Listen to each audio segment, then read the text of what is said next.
Mall World, the Gateway Tapes, and the GATE program are all trending right now. But we all know that things don't go viral if certain people don't want them to. So my question is, why?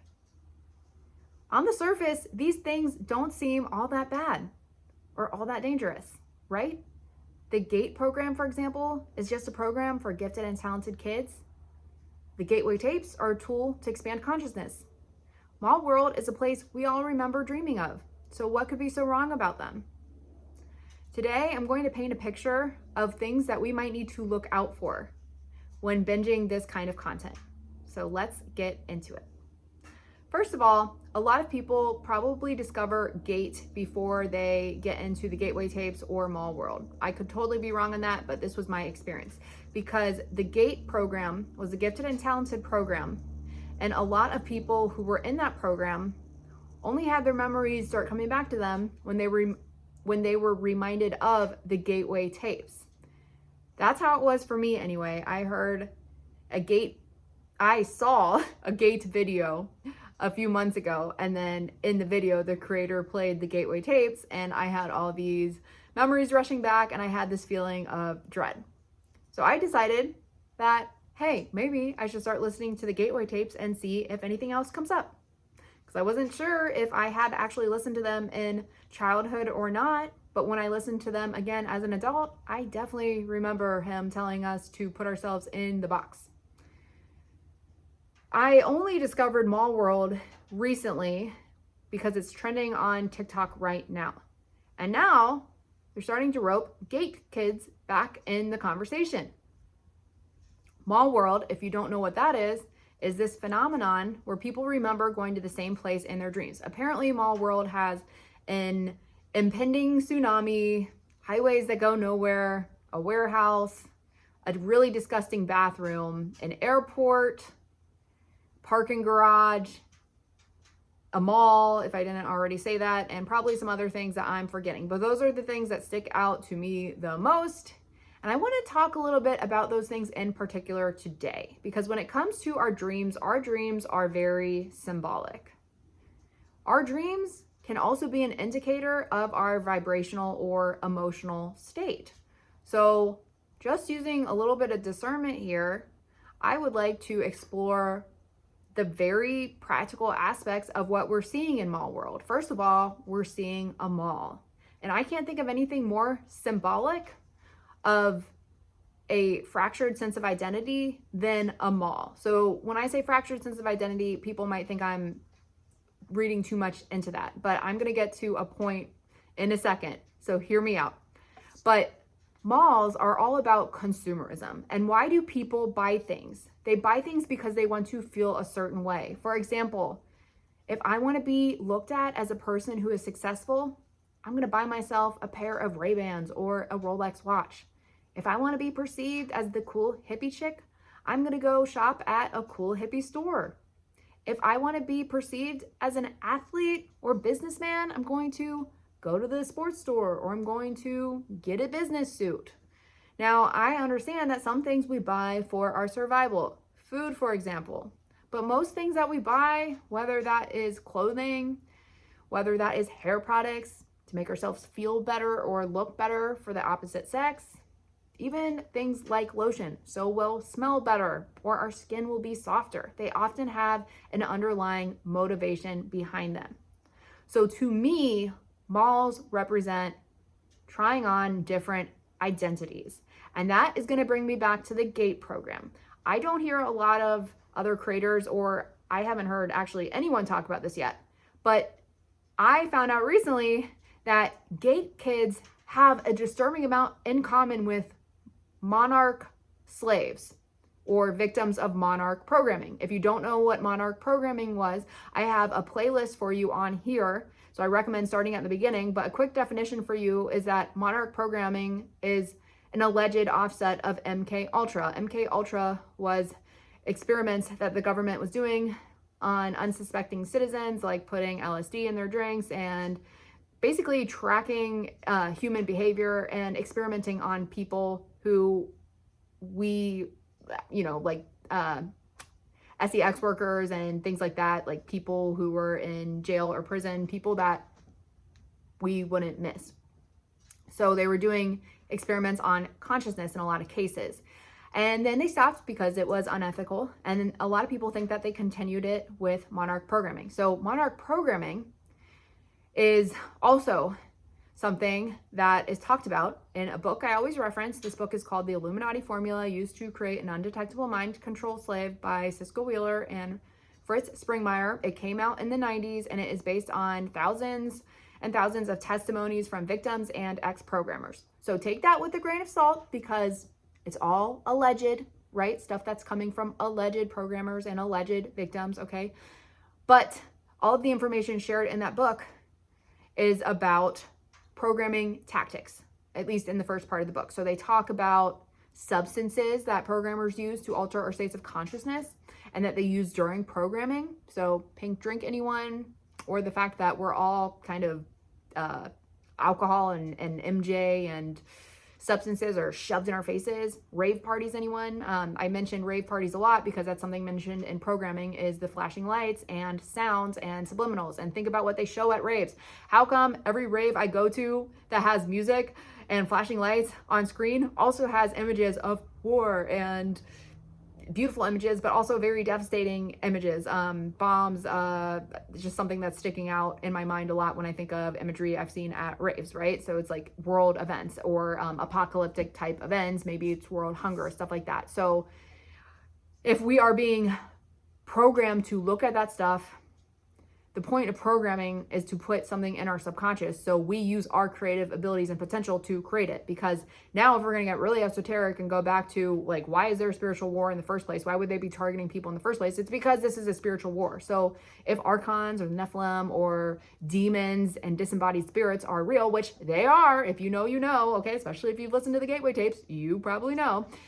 Demons are very real, or Archons, whatever you want to call them, and they don't have the ability to create because they don't have a body. So they have to influence people through fear, through programming. And guess who is mentioned as a programmer? I don't think I should, well, okay, I've mentioned him on my channel enough times, but Michael Aquino, allegedly a programmer. He is mentioned in Fritz Springmeier and Cisco Wheeler's book that I just mentioned. He also founded the Temple of Set. He also was in our military. By the way, Temple of Set, offset of Satanism, who, well, I don't even need to say anything about that. If you know, you know. You've probably seen the TikTok conspiracies about what they're all up to with KIDS and warehouses and Justin Bieber. Okay, just go down that rabbit hole. But, don't want to get off track here. But we all know what they're up to, right? And Michael Aquino also co-authored a book called From PSYOP to Mind War. And to top it all off, his mother was allegedly part of the longest run and one of the first, if not the first, gifted program study. So there's already a connection here between PSYOPs or mind control, gifted children, and eugenicists or eugenicist. I don't know if that's what they're called, but eugenics is the study of genetics, I believe. And the people who started, or sorry, the first mention of the GATE program, I think was the late 1800s. The guy that, I think it was Lewis Terman who just developed the IQ test, but he was obsessed with eugenics and the idea that intelligence is passed through genetics. And then in another Illuminati article or book I read, I forget the name of this one, but they mentioned German scientists and how they were trying, how the government, our government, or I don't know if it was the CIA government, whatever, brought German scientists over after the war.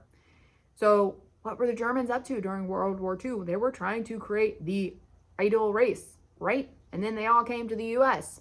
And now they're studying eugenics and gifted kids. And a lot of them mention Germans. English is also a big one that's mentioned. I think Wales is another place that's mentioned if we're talking about the 13 Illuminati bloodlines. So they allegedly, again, allegedly, take this with a grain of salt, do your own research, but allegedly, if you had bloodlines related to these 13 bloodlines, so if you've ever looked into your ancestry and you're connected to big names and important people, Even I've heard mentions of certain blood types. Rh negative, I think, is one of them. Blonde hair, blue eyes, and Satanists apparently like red-haired children. Again, all alleged things that I've heard, so take that with a grain of salt. But all of that to say, those, if you fall into those categories and your IQ was 130 or higher, if you had an early traumatic birth, so premature birth, born with a cord around your neck, early childhood surgery, especially if it was at or before 18 months old, this is all in alignment with Monarch programming. And I've done a whole video about it, so you can compare your personal experiences to that if you want to. Just check out my Monarch programming playlist. And not to mention Disney programs and how they're also mentioned in Monarch programming. And that's something that we've all watched. So my guess, this is all just theory. But would it be so far-fetched to think that someone like Michael Aquino, who is mentioned by Springmeyer and Wheeler as a programmer, not to mention he was sued sometime in I think it was the 90s, and kids mentioned seeing him, and I don't know if it was his wife or somebody else, they mentioned seeing him at certain very bad scenarios where little people were involved. So you can look that up, the lawsuit against him, and then use your own discernment on that. But is it so far-fetched to think that maybe someone like him, who founded the Temple of Set, also worked for our military and created a book called From Psyop to Mind War, that maybe they used some programming tactics and applied it to the next generation of kids? Maybe they thought, well, we don't have to just stick to the bloodline families and, the slaves that were, kidnapping essentially from these certain bloodlines. Like, maybe we can do this to an entire generation. Maybe we can do this to all kids in the GATE program. We can experiment quietly on them, because we need Cold War spies. China's doing it. Russia's doing it. Why doesn't America have spies yet? Okay, so chop chop. Let's get these kids, make them listen to the Gateway tapes, make them have an out-of-body experience. And then we're going to distract them and use their energy, and we're going to funnel them into military. We're going to funnel them into CIA, intelligence agencies, into tech, into entertainment, because all of these things influence a generation, and we need to control these kids because they've already shown signs of intelligence and free thinking abilities, right?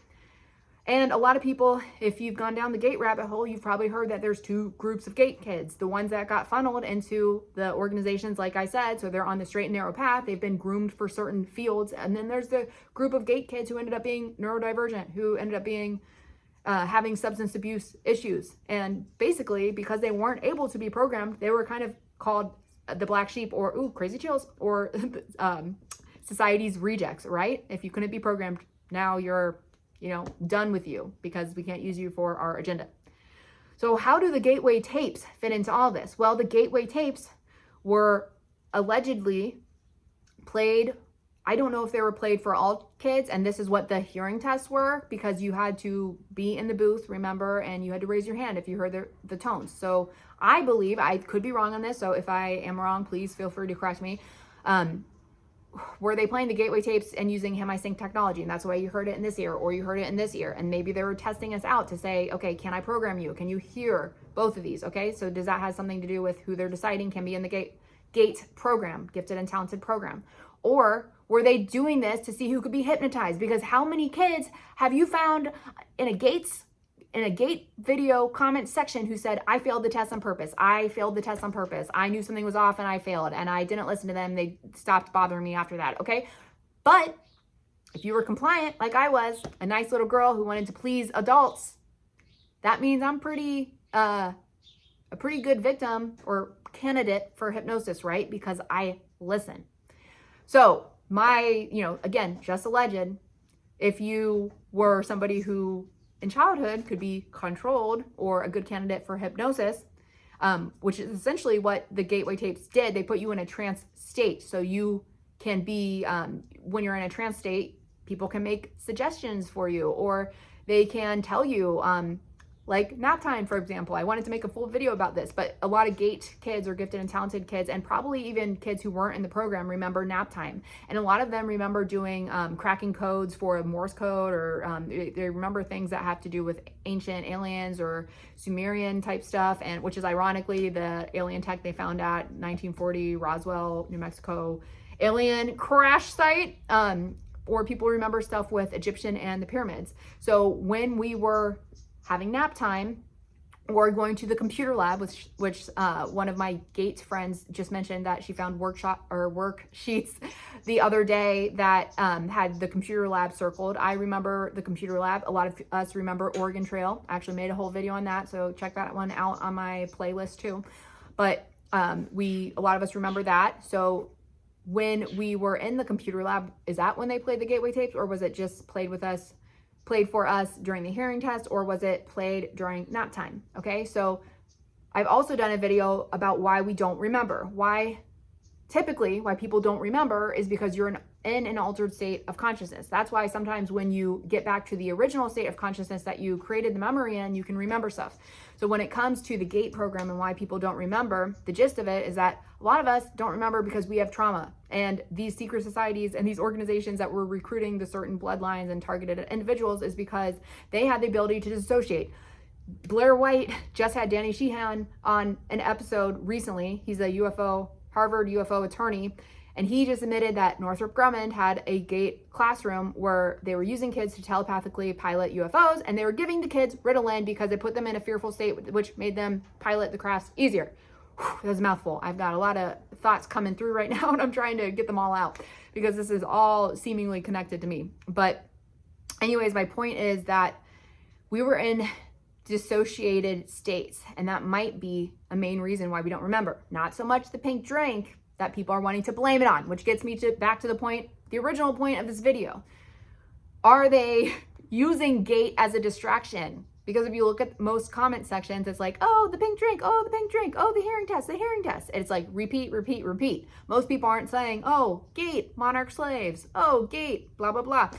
It's mostly about surface level stuff, but it's also keeping an entire group of kids who attended GATE and don't remember. It's making us all ask questions. What happened to us? What happened to us? What happened to us? And while we're busy asking questions, while we're busy using the gateway tapes to explore our consciousness, listening to all 15, I don't know how many there are. There's a lot of gateway tapes though, but making it through all of them, right? Going to the different portals and different gateways and different realities that you can go through in your out of body state when you listen to the gateway tapes. And when we are talking to people on TikTok saying, I'll meet you in Mall World. Let's go to Mall World. What does Mall World look like? When we're doing all these things, we are distracted from the real world that we live in.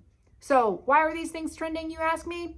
I don't know. Could it be because they want us to be distracted? Because if we're busy asking what happened to me in childhood, let me explore out of body states, and let me go meet you in this dream world, and let me spend all my time trying to create an obsessive map about it so we can map this thing out and get to the bottom of that, we're distracted from actually making changes in the world that we're living in now. So let me ask you, are you spending all of your time asking questions, trying to get to the bottom of something, trying to draw out a dream map and put two and two together? I'm not saying that in itself is wrong, but I'm saying if that's all we're doing, and we're also not, planting trees, trying to do something about our food problem, maybe doing something to keep our kids off iPhones so they can actually experience a life where they get to put their hands in the dirt and walk on, boots on the ground instead of growing up behind a screen. If we're doing work that we love, if we're creating companies that are actually changing the way we use energy versus just relying on the same old systems that have destroyed this place to begin with. Well, unless you're doing that, then you're probably not really part of the solution. You're part of people who could be the solution but are being distracted. Why do you think they're targeting GATE kids, the world's brightest minds? The ones who could actually put our heads together and do something. And that is why in my videos, I always leave you with tools to reprogram your consciousness. It's not just about getting to the bottom of something around here. It's what are we going to do about it now? And that is why I teach human design, because human design is a literal genetic blueprint. That is why I teach astrology, because if the elite organizations if the head of NASA is working with Aleister Crowley, who's the father of Satanism and the occult world, if they're doing rituals during certain astrological portals to call spirits in or call whatever in and make things happen, if Lady Gaga is allegedly doing rituals on the eclipses and then figures that are very important and impactful in this world are, dropping DEAD a couple weeks later, right after the ritual took place, allegedly. If they're using these things, what does that tell you? Maybe you should learn about it too. And there's a reason why most people only know about your sun sign in astrology, because like the elites do, they give you a little seed and most of you are just gonna be satisfied with that. You're not gonna dig deeper because A, you probably don't have time, unless you're like me, you're just so lucky to have enough free time to actually go down all these rabbit holes. Or B, you're just gonna be so distracted with everything else that's in your face, you're not even gonna think about looking this stuff up. I made it my life's work to look this stuff up for you and for myself. And it is the few things that actually saved my life and helped me reprogram. So human design is the genetic blueprint that also looks at your auric field and how you are prone to conditioning where other people can feel your energy. And it also tells you your incarnation cross. I'll use myself as an example. I'm a right angle cross of laws, which explains why I'm so obsessed with creating a new earth and creating new systems, right? And then we have astrology. So astrology looks at your personal patterns. It goes beyond the sun sign astrology that most people are like, how can two Libras be quite alike? We're obviously different. So now I don't believe in astrology because I only know about sun sign astrology. Okay, well, we also have a moon sign, your emotions. You've got a Mars sign, how you take action. You've got an asteroid Chiron, which represents your healing. You've got Lilith, which is the part of yourself that you disown. You've got Jupiter, which is blessings. You've got Saturn, which is karma, relationship with men. You've got Uranus, which is shocking changes. I could go on and on. Neptune, what we're dissolving in this lifetime. So we all have different planets interacting with our personal chart. And as the planets transit every single day, every single minute on the hour, they're transiting through different parts of our chart, which our soul was very intentional about. We decided to incarnate in this world with, at an exact time. So there's neutrinos from the stars, from the atmosphere, emitted from the stars and the sun that are literally being absorbed by our bodies. Neutrinos are particles of information. They're light particles. Light carries information. So that's what we're trying to do on this channel, bring things to light. So through studying and understanding your own human design chart, your own astrology chart, you can start to live in tandem with those cycles, and you can use them for your advantage rather than just being a dust in the wind that's just going wherever the wind takes you, wherever the tsunami in my world takes you, right? So you get to start being in control of your experiences. And I also teach ESP development. I have a course available in my description. And I'm so passionate about that because that will teach you how to own your energy. Teaches you about Kundalini awakening if you haven't heard about what that is. It teaches you a little bit of intro information about the chakra systems. A little bit of information about human design is in there. And how we can develop our ESP so we can start to be more in control of our experiences. And I even include a guided audio that teaches you how to remote view. Why might you want to remote view? If we ever have an internet blackout, I've been able to use remote viewing to find my missing dog, to help my friend find their missing car.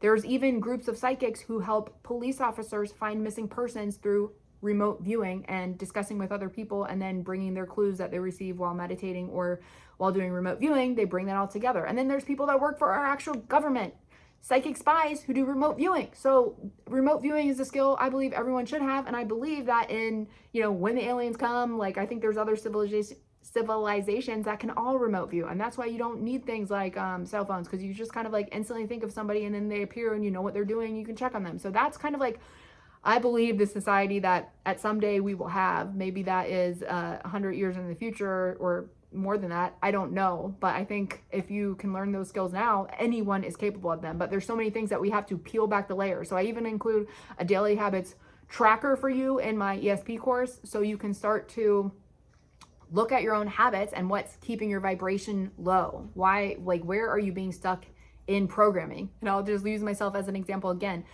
I used to be afraid to explore out-of-body states and lucid dreaming because I was a drinker, I was a smoker, I did all the things that are considered lower vibrational that you do when you're in lower states of consciousness, which is fear, guilt, shame, sadness, depression, anxiety. I was diagnosed with every mental illness under the sun, which is, to me, just lower vibrational states of consciousness and loops that you can't get out of because you're not provided with tools. But the second somebody taught me some tools to connect and to break out of these cycles, like, I started to thrive, and my mental illness, which was supposed to be something I would have for life, went away.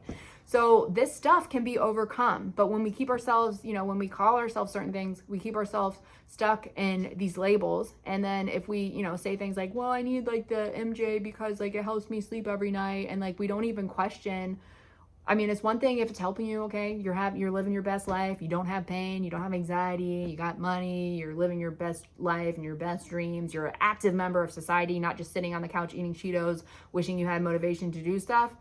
If you're that kind of person, then all the power to you. But if you're a person who's using it as a way to distract yourself or to cover up pain, and you're not looking at other holistic ways to heal that, and you're relying on a pill or something, I hate to say this, this is just something I learned for myself, but like, I wasn't living up to my full potential, and I had no idea what my full potential was, because there are organizations and people who are trying to program us so we never find out. So that's why I'm passionate about helping people break out of these labels and this conditioning. So I have several tools for you. I even have a moon calendar. I'm starting to make them every month, so I'll have a November calendar too. My light just went off, so I gotta go inside and eat dinner, but I also have a moon calendar, which will help you track your own personal cycles as well. It shows you how to look up your moon and the planets that are interacting with the transiting moon every day. And it has journal prompts. So these are all tools designed to help you reprogram your subconscious and break out of these cycles. So what do you guys think? Is there anything else I want to talk about? Hold on. Before I go, one last thing about Mall World. I also heard somebody explain that Mall World is one of the lowest levels of consciousness in our dream state. And it goes back to what I was just saying about our potential as human beings. When we're in lower states of consciousness and we're focused on things like Mall, which is all about identity and altars, and then we're focused on some other symbolism. I don't know if I mentioned this or not, but like toilets and elimination of waste. So we're not, AKA elimination of lower density emotions, and parking garages, meaning that our goals are on hold, on pause. Warehouse, which means we might feel empty. Think about what warehouses represent. Like, they're very symbolic for emptiness and not living up to our potential. And then tsunamis, like, that's so symbolic of like an overwhelming amount of emotions. And I'm just trying not to make judgments here, but there's so many people posting about Mall World, and all I needed to do was get on Mall World TikTok and Mall World videos for about 5 minutes. And the ones who seem very adamant and passionate about finding what Mall World's all about and creating it and guiding people through it are the ones who are talking about their therapists and their mental illness more. So I'm not saying that they're not valid or trying to like make digs at anybody, but I'm just saying Mall World and the Gateway tapes can be really appealing for someone who doesn't want to face reality. I've had periods of my life too, like I'm saying this with love and saying this to like past versions of myself, like the one who wanted to get lost in different ways of escaping because I wasn't happy with the way things are now. So goes back to the message that I think this is what I ultimately want to share and get across in this video, is that if we spend too much time getting lost in La La Land trying to get to the bottom of what happened to us or what's going on in Mall World or what are we going to explore next in the Gateway tapes, we're missing the point of what we're doing in these incarnated bodies here and now. And are we missing out? Are we missing out on a chance to be the leaders of the next, the next phase of consciousness, of the new earth, of 5D, whatever you want to call it? But I think we are some of the brightest people, those of us who can see through this programming, those of us who have overcome this programming, those of us who are living free from this programming. And if you're watching this video, you are one of them. So it's our duty to save this next generation, because nobody's going to do it for us, and we're certainly not going to be able to save anything if we're too busy lost in La La Land. So I hope this video inspired you to think about what kind of actions you're going to take to be part of this change, to be this change that we want to see. And if you need help with any tools for reprogramming your subconscious or shifting your consciousness, I have all of them in the link in my description. And I also work with people one-on-one. So feel free to DM me on TikTok or Instagram, or go to my booking link in my description. Thanks for watching this video. I will see you guys in the next one.